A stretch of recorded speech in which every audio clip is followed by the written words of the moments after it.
you see how I didn't need a stage to hug her, so you already know. The comedians are going to get progressively smaller after. Let you know that. Speaking of abortion, fun topic, by the way. I saw a white woman with an All Lives Matter t-shirt walk into an abortion clinic one time, and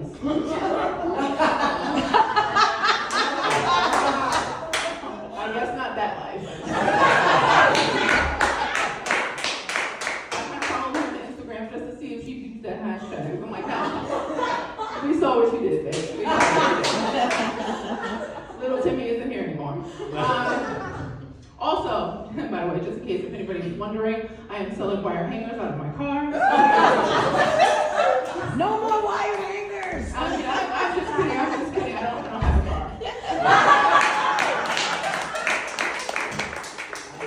car. Excuse me, let me take off my purse. I decided to bring my purse up here. I wanted to leave it with some people around here, but there's like one too many white people in here. No offense. Y'all might not steal items, but y'all steal people, so. I don't trust you. I don't trust you. How's everybody doing tonight, by the way?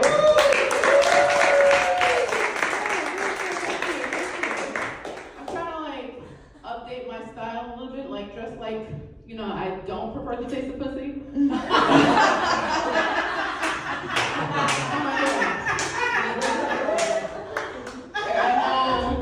Right now I look like I own an anthropomorphic bus and teach students science. I get it.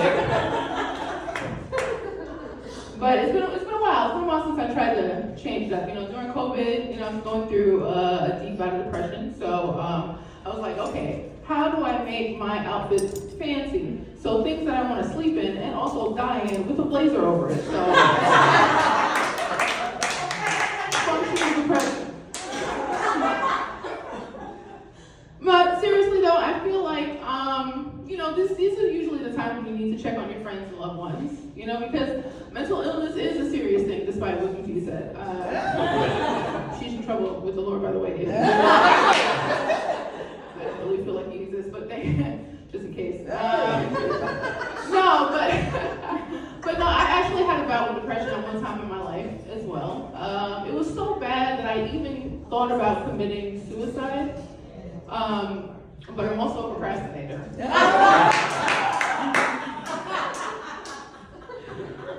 I'm pretty sure I'm gonna outlive you all, that's all.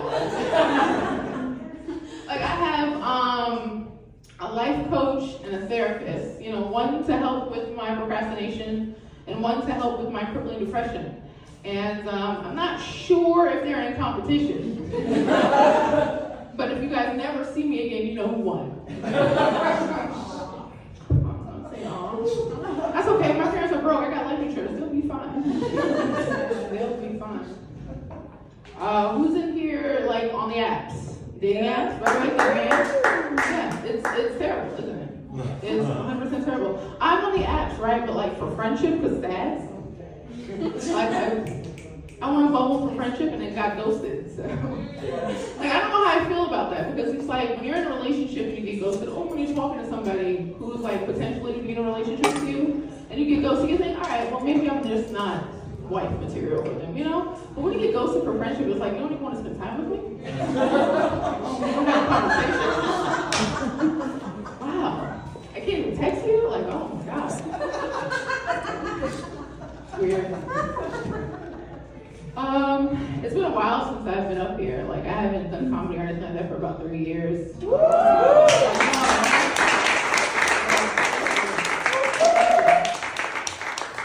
not sure if you're clapping for my return or clapping that I stopped. I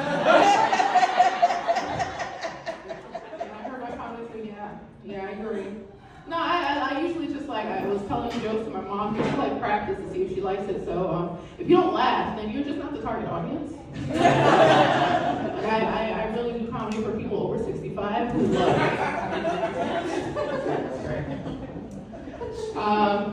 But no, I tried dating at one point, but that didn't work out because a lot of people in this life, well, okay, first of all, sorry, the edible just kicked in. Yeah! Okay, I take it for anxiety.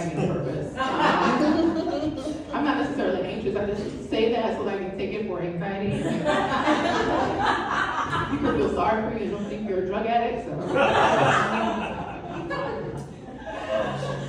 No. But what was I gonna say? Oh yeah. I tried dating at one point in my life. I did.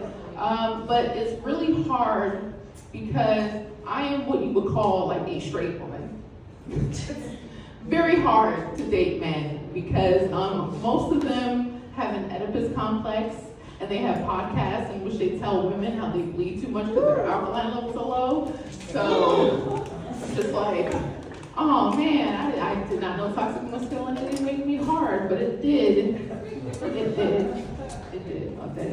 Okay, so clearly dating shows some work. Okay.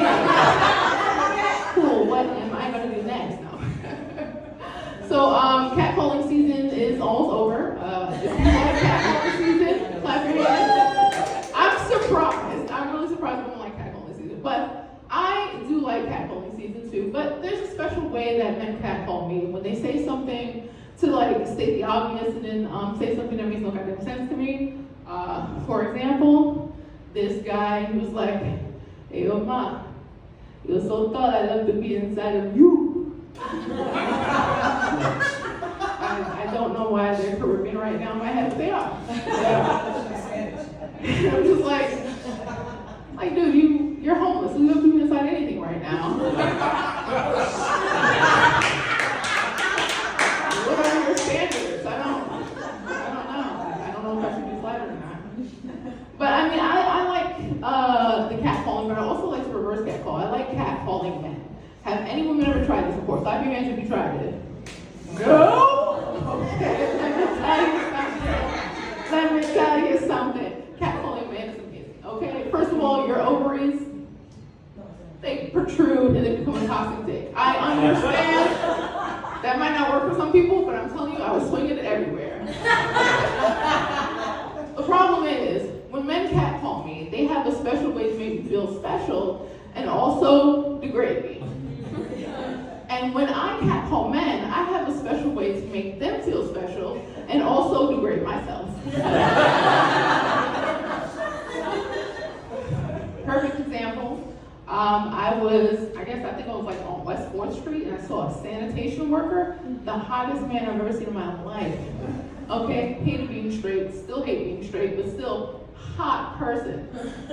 And so I was like, "Hey, papi, Beneki." This motherfucker was Asian.